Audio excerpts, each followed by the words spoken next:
L'insémination artificielle. L'insémination artificielle est utilisée en cas de troubles légers de la mobilité et la concentration des spermatozoïdes, quand l'infertilité est due à un facteur cervical, quand il existe des problèmes d'ovulation et quand la stérilité est d'origine inconnue.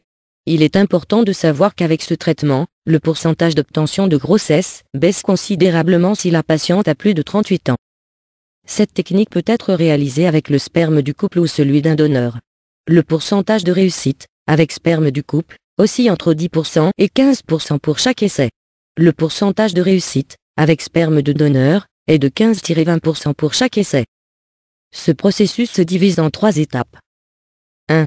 La stimulation ovarienne. Dans cette première phase, une stimulation de l'ovulation est réalisée en administrant un traitement pour aider les ovaires à développer plusieurs follicules, contenant un ovule ou ovocyte. Lorsque un ou deux follicules mesurant plus de 17 mm est obtenu, il est administré une injection de ce qu'on appelle communément hormone de grossesse, ou HCG. Et 36 heures plus tard, l'insémination est réalisée. 2. Paillettes de sperme. Quelques heures avant l'insémination, l'échantillon de sperme est recueilli, qui sera traité en laboratoire dans le but de sélectionner les meilleurs spermatozoïdes mobiles. 3. L'insémination, il s'agit de la dernière étape. La patiente devra se placer en position gynécologique.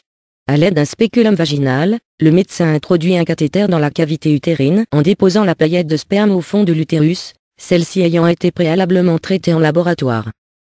Risques. L'un des risques de l'insémination artificielle est le syndrome d'hyperstimulation, qui apparaît lorsque l'on obtient un nombre trop élevé de follicules. Cela se manifeste en général quand la patiente est très sensible aux médicaments utilisés.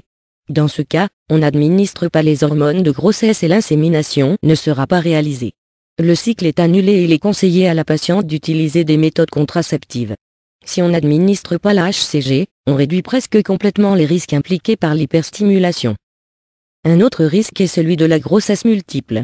Si après avoir administré l'hormone de grossesse, on observe lors du contrôle échographique antérieur à l'insémination, qu'il y a trop de follicules développés, l'insémination est annulée et il est conseillé à la patiente d'utiliser des méthodes contraceptives pour prévenir une grossesse multiple.